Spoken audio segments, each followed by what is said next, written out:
faut apprendre à mourir comme on essaie d'apprendre à vivre et que ça fasse partie de la vie, cette mort-là qui nous attend tous. Donc il faut l'attendre avec calme, sérénité et en espérant qu'on ne sera pas dans une souffrance insupportable. Et puis parce que c'est important pour ceux qui nous accompagnent, qui sont autour, d'accepter la chose. Bonsoir Bernard Giraudot. Bonsoir. Heureuse de vous recevoir. Magnifique. Il y a une vie antérieure, je ne sais pas, une vie, cette vie de comédien, oui, et puis vous avez oublié de baroudeur. Non, je n'ai pas oublié, pas du tout. C'est ce qui fait que je suis là aujourd'hui, probablement, et malade aussi. Ah bon vous dites, est malade, vous associez le métier de comédien? Non, pas comédien, mais le fait d'avoir baroudé un peu, fait tout, d'être dans une centrifugeuse, sans pouvoir en sortir. Il y a un moment donné où les choses explosent, le corps s'arrête et dit stop. Il y en a qui s'en sortent par les drogues, etc. Et ça. Puis il y a la maladie aussi. C'est une soupape, c'est alimenté. Hein, on alimente par l'impuissance, la colère, les désirs. Et puis à un moment donné, faut que ça explose. Alors ça a été la maladie pour moi. Je l'ai bien saisi, je l'ai bien compris. C'est pour ça que je sais qu'aujourd'hui, ça ne suffira pas les molécules. Les molécules ne suffiront pas si on ne découvre pas en soi ce qui a fait que. Alors c'est un long chemin vers soi. Et une deuxième vie. Et une deuxième vie, oui. Une deuxième vie et un réaménagement de la vie, puisque votre vie a complètement changé, on en parlera. Et découverte de l'amour. Oui, on va en parler. Et on parlera aussi de thérapie, aussi une approche de la vie différente avec David Servan-Schreiber, votre ami psychiatre, qui a écrit sur le cancer et qui nous rejoindra tout à l'heure. Auquel je dois beaucoup. Voilà. Et vous disiez découverte de l'amour, parce que l'amour c'est important, c'est aussi une thérapie, non, dans la vie? Absolument, je crois que c'est nécessaire. D'ailleurs, dans le dernier livre, je disais, la maladie sans l'amour, c'est la mort. Cher Amour. Dans Cher Amour, parce que j'ai été accompagné par mes enfants, d'une part, par mes amis, beaucoup, et puis par la femme qui est avec moi et qui est très très proche. Depuis très longtemps maintenant? Depuis longtemps, depuis une quinzaine d'années. C'est très important pour les malades. La solitude est terrible pour la maladie. Elle est d'ailleurs souvent, elle est mortelle. Je pense qu'il y a un autre regard à porter sur le monde, sur les êtres et sur la façon de recevoir les choses. C'est ce que j'essaye de faire là par rapport aux hôpitaux, par rapport à ce qui se passe au niveau médical. Et c'est mon propos aujourd'hui, puisque je ne peux plus jouer au théâtre. Vous le regrettez, ça? Non, j'ai cessé de regretter les choses. C'est une nouvelle page qui se tourne. Et vous vous sentez très différent du Bernard que vous étiez il y a 30 ans. Vous êtes vraiment quelqu'un d'autre ou... Être un autre, non. Je me sers de ce que j'ai été, mais je suis beaucoup plus dans le présent. Je voudrais vivre encore assez longtemps pour... Vous voyez, ce que je pourrais regretter, si je partais vite, c'est évidemment pas la peur de la mort, etc. C'est l'abandon, certes. C'est-à-dire l'abandon des... Mais c'est aussi et surtout le manque de connaissances. C'est vrai, c'est de continuer finalement à apprendre. Je sens qu'il y a des choses qui peuvent être tout à fait extraordinaires en rencontrant des gens aussi, bien sûr, par les lectures, par la pratique. La méditation, par exemple, c'est de la pratique, c'est de la pratique, c'est de la pratique. Et on découvre peu à peu que ça nous aide énormément, énormément. Et plus de fuite? Plus de fuite, non. Parce que finalement, les voyages... C'est pire. C'est une façon de fuir parce qu'il y a des choses que je ne voulais pas, probablement. Il y avait des choses de moi-même que je fuyais, ces rages, ces impuissances, ces colères. Mais en même temps, j'avais une telle curiosité, une telle envie des odeurs, des parfums, des corps de femmes. C'est ce qui a guidé votre vie. Oui. Vous êtes d'accord, Bernard, avec cette phrase chantée par Renaud d'ailleurs, c'est pas l'homme qui prend la mer, c'est la mer qui prend l'homme. Oui, on peut le dire. Vous l'avez ressenti comme ça, cet appel, vous... Oui, pour beaucoup. Moi peut-être je m'en suis sorti, mais je peux comprendre cela. Ce que je sais, moi, c'est que la mer porte des rêves aux marins que les ports assassinent. C'est ça que j'ai vécu très fortement. Souvent, les ports, c'est les putes, c'est les prostituées, c'est l'alcool. Mais alors, il faut avoir un autre regard. C'est-à-dire que j'ai eu cette chance-là, c'est-à-dire d'avoir les deux. J'ai fait les deux. C'est-à-dire de me dire à un moment donné, il y a un pays à visiter, il y a une curiosité, à avoir, il y a une culture. Et justement, qu'est-ce qui fait qu'adolescent, à 15 ans pour vous, vous avez eu envie de vous engager, de partir sur... Qu'est-ce qui fait? Je suis parti parce que quand on est dans ce port-là, c'est ce que je disais, quand on est dans un port comme La Rochelle, on voit les bateaux partir, on a envie de partir à un moment donné avec eux. Vous aviez envie de la vraie vie, oui, c'est ça? Alors que moi déjà, c'est entre nous, j'étais scout, j'adorais ça. J'étais éclaireur de France, humaniste. C'est vrai, vous aviez ça? Oui. En fait, l'ordre vous a mis comme sur un bateau. C'est ça. parce que j'avais besoin, moi, de ça. Évidemment, j'avais besoin d'une famille. Mais vous aviez un père, une mère. Oui, mais c'était un foyer, ils ne m'en voudront pas, c'était un foyer, mon père était beaucoup parti, puisqu'il était en Indochine, il était en Algérie. Marin, lui aussi? Non, pas marin, lui. Lui, il était militaire. C'est mon grand-père qui était marin et mon arrière-grand-père capornier. Oui. Donc, si vous voulez, j'ai trouvé cette famille-là, comme après j'ai trouvé cette famille de marins quand je suis parti. Alors, j'avais envie de ne pas rester... Bon, je ne dirais pas médiocrité, parce que ce ne serait pas bien, mais c'est un ordinaire.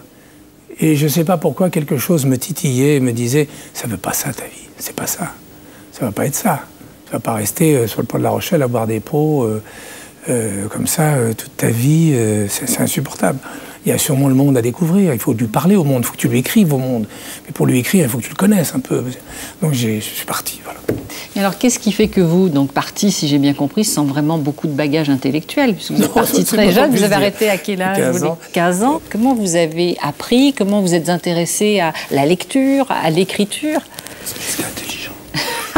Non, mais je veux dire par là que c'est une question de caractère. J'avais envie de connaissances. Comme je n'avais pas fait d'études universitaires, j'avais envie. Et vous lisiez sur le bateau? J'avais aussi des officiers qui me conseillaient des livres. Je prenais des cours avec eux. J'ai essayé mes trans, mais je n'étais pas bon en maths, tout ça, donc je n'ai pas pu devenir officier. Et comme j'étais assez orgueilleux, je me suis dit, je ne serai jamais officier, je ne serai jamais commandant de bateau, donc je ne vais pas pouvoir rester longtemps là. Et vous pensiez à ce moment-là au théâtre, au cinéma? C'est très étrange ce que vous dites là, parce que déjà à bord, j'avais commencé à faire des petits sketchs. Déjà? Pour le soir de Noël, quand on était en mer. J'ai fait 1 ou 2 travestis. À bord d'un bateau, ça donne, je peux vous dire. Ah, vous avez eu un franc succès, j'imagine. Oh, magnifique. Vous avez risqué gros. J'étais très jeune. Oui, mais je savais me défendre. À l'époque, je faisais de la boxe. Vous dites donc, vous les provoquiez drôlement quand même. Vous allez voir. Tout de même. Mais bon, je me suis bien amusé. Et puis après, oui, il y avait quelque chose qui me titillait de ce côté-là. Donc, à La Rochelle, il y avait une troupe qui se créait. Je suis allé voir. Et je n'ai su qu'il y a quelques mois, années, que mon grand-père, dans la campagne du Marais Poitevin, avait une troupe de théâtre amateur. Non. Je l'ai su qu'il y a quelques mois. Personne n'en parlait.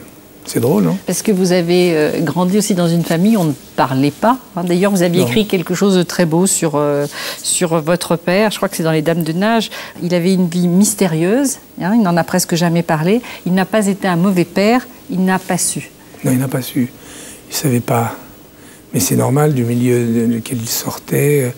Et c'est pour ça que je lui ai inventé une autre vie dans les nouvelles Les Hommes à Terre, en écrivant Indochine, où je lui ai inventé une vie indochinoise quand il était en Indochine. Je soupçonne d'ailleurs qu'il en a eu une. C'est vrai? Une autre vie? Oui. Ouais. Parce que mon père aurait pu me parler, mais il est mort juste avant. C'est-à-dire, il commençait à parler, à raconter des choses que je voulais savoir et que je n'ai jamais su, bien sûr, puisqu'il est mort. Et parce qu'on n'a jamais parlé. Même quand il m'a emmené dans le Marais Poitevin, sur les petits canaux brumeux, comme ça, à pêcher l'anguille. J'adorais ces moments-là. C'est les seuls vrais moments que j'ai eus d'intimité avec lui, mais on ne parlait pas. Il aurait pu me raconter. Oui. Mais ça ne s'est pas fait. Et ça a commencé à se faire que quand moi, j'avais déjà fait une carrière et qu'il sentait qu'il pouvait avoir confiance, qu'il pouvait me dire des choses. Et puis c'est très difficile de quitter un papa qui vous dit « j'ai tout raté dans ma vie ». Je lui ai dit « mais pourquoi ?» Oui, il m'a dit ça. Je lui ai dit « bon, pourquoi ?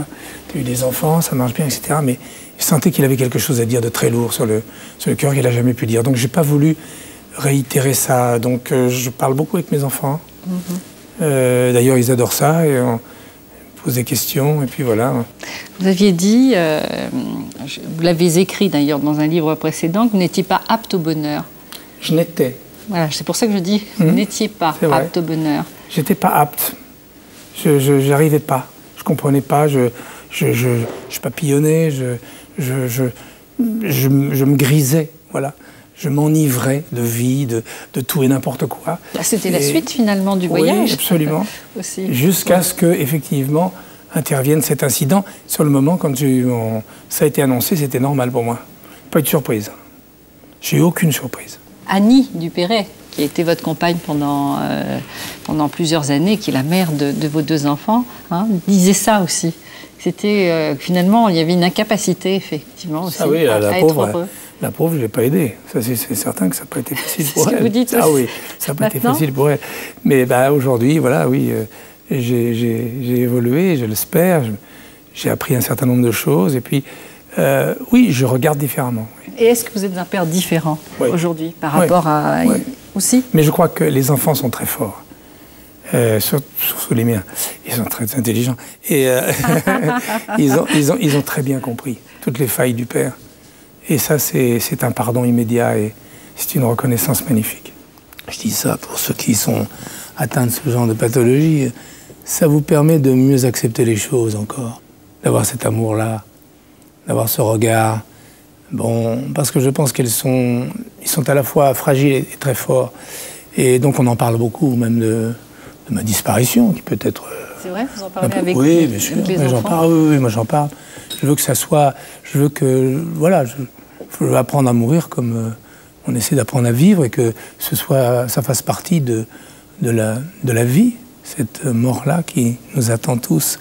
Donc il faut l'attendre avec calme, sérénité et en espérant qu'on ne sera pas dans une souffrance insupportable. Et puis parce que c'est important pour ceux qui nous accompagnent, qui sont autour, d'accepter la chose et de ne pas se morfondre dans les souffrances. Même si c'est inacceptable. Qu'est-ce qui est inacceptable? Pour l'entourage. Il faut que ce soit acceptable. Oui, et vous l'avez tout de suite dit à vos proches. Vous avez tout de suite dédramatisé, Bernard. Oui, je crois, oui. Non, mais je ne sais pas, vous auriez pu aussi acquérir aussi cette sagesse et ce positivisme, entre guillemets, le temps passant, tout de suite. Sûrement que ça s'est amélioré au cours de route. mais quand même, c'est un sacré travail sur ça. Je vous dis pas qu'arriver à la veille où on me dit demain t'es plus là, qu'il n'y a pas un petit coup de chaleur. Mais, mais bon, ça se prépare, oui. Ça se prépare vraiment à l'avance, oui. Oui, ça se prépare. Je pense qu'il y a un univers en soi qui doit être découvert pour comprendre et mieux accepter ça, oui. Et vous êtes croyant? Non, je ne suis pas croyant dans le sens où vous l'entendez. Oui, je suppose qu'il y a une vie après la mort. Peut-être, je ne sais pas. Moi, je ne sais pas.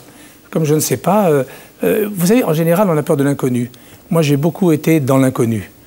Donc, j'ai découvert que l'inconnu était passionnant. Ça a été toute votre vie. Voilà, donc c'est un inconnu que j'attends sans impatience. C'est ce que j'allais vous dire quand même. Mais en même temps, oui, je crois à quelque chose d'autre. Je crois à quelque chose d'autre. Mais ça, je le reconnais par la méditation, par un certain travail qui a été fait jusque-là. C'est pour ça que j'encourage beaucoup les gens à le faire, ce travail, parce que ça aide. Et puis si ça n'était que cela, m'aider à passer, c'est déjà pas mal. Vous dites d'ailleurs que vous ne luttez pas contre le cancer. Le combat est un mot difficile pour moi, mais en même temps, bon, c'est un mot, on le sait bien ce que ça veut dire. D'accord. Vous dites apprivoiser cette maladie. Oui, apprivoiser, en même temps, il y a des cellules qui tuent d'autres cellules. Donc, si vous voulez, il y a quand même un combat. Est-ce que parfois, vous en avez eu marre de ce combat? Oui, quelquefois, on peut, parce qu'après des traitements lourds, ou pendant des traitements lourds, très longs... Parce qu'il y a rechute, rémission, enfin, bon, voilà, on sait il y a quelquefois un râle. Mais on peut avoir un projet de vie, parce que le chemin n'est pas fini. Parce que mon travail n'est pas fini ici. Mon travail, pas seulement personnel, mais aussi le travail. Est-ce que je peux aider des gens? Est-ce que je peux vraiment rendre service? Est-ce que je peux simplement par des mots ou par un regard aider d'autres avant de partir? C'est ça que je veux. Aujourd'hui. Donc c'est pour ça que je voudrais continuer à ce que ça fonctionne, les quelques molécules et mon traitement personnel, mon parcours personnel. Et en même temps, de partager, ça donne de la force, j'imagine. Ça donne de la force. D'aller vers les autres. Bien sûr. Et c'est ce qu'on fait avec la Maison du Cancer qu'on va parler. Et puis aussi Arthur, l'association sur le cancer du rein, qui est dirigée par Escudier et par Arnaud Méjean. Très important, une association de patients. Et là, on partage nos expériences. C'est très important. C'est important, tous ces groupes de parole c'est important. Et là, maintenant, Internet, s'il a un intérêt, c'est celui-là. Beaucoup de questions sont posées et on sent que ça fonctionne vraiment très, très fort. C'est très, très important. Et moi, je parle en tant que privilégié. C'est vrai que je suis privilégié parce que moi, j'ai une retraite de 800 €. Ma retraite, 800 €. Je voulais faire. Ça veut dire que les autres ont vraiment cette retraite-là. Moi, j'ai des retraites complémentaires, etc. J'ai eu la chance de faire un métier qui me permet de vivre aujourd'hui ma maladie, mais c'est un privilège inouï. Il y a des gens qui ne peuvent pas vivre leur maladie, c'est épouvantable. En plus, on essaie de donner un peu des coups de pied dans la fourmilière de l'hôpital, des soins, des diagnostics, du manque de personnel, du trop de personnel dans certains cas. C'est ce que vous avez découvert? Bah oui, Ça, je l'ai découvert. Et je pense défendu aussi par les médecins qui sont dans une position extrêmement délicate. Donc, c'est pour ça que je parle. Il ne s'agit pas d'être agressif, il s'agit de dire au pouvoir public, là, on va vraiment mal.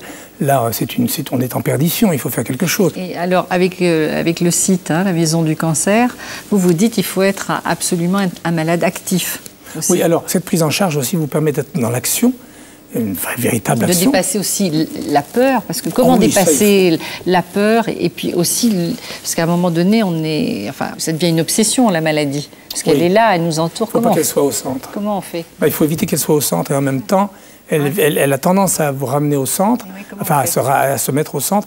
Il y a tous ces travaux-là, il y a tout ce rapport de partage dont on parlait tout à l'heure, avec les médecins, avec les amis, avec soi-même, par la fascia, par l'hypnothérapie, par ce que vous voulez, par la relaxation, la méditation, par des médecines qui en fait associer d'autres médecines à médecine traditionnelle. Ça veut dire chercher ce qui vous ira le mieux, ce qui vous correspondra le mieux, mais ça aidera vraiment aussi les médecins qui vous suivent. Bon, David peut venir. Très bien. On va demander à David Servan-Schreiber, chercheur, psychiatre, et aussi votre ami de nous rejoindre. Bonsoir David Servan-Schreiber. Alors, tout de suite, je voudrais vous demander comment vous vous êtes rencontrés l'un et l'autre. Bien, pour la sortie du livre Guérir, que nous avions lu avec ma femme, et puis moi, j'ai eu une récidive importante très vite derrière. Et je suis un peu tombé dans le trou, ce que je ne l'ai pas dit tout à l'heure.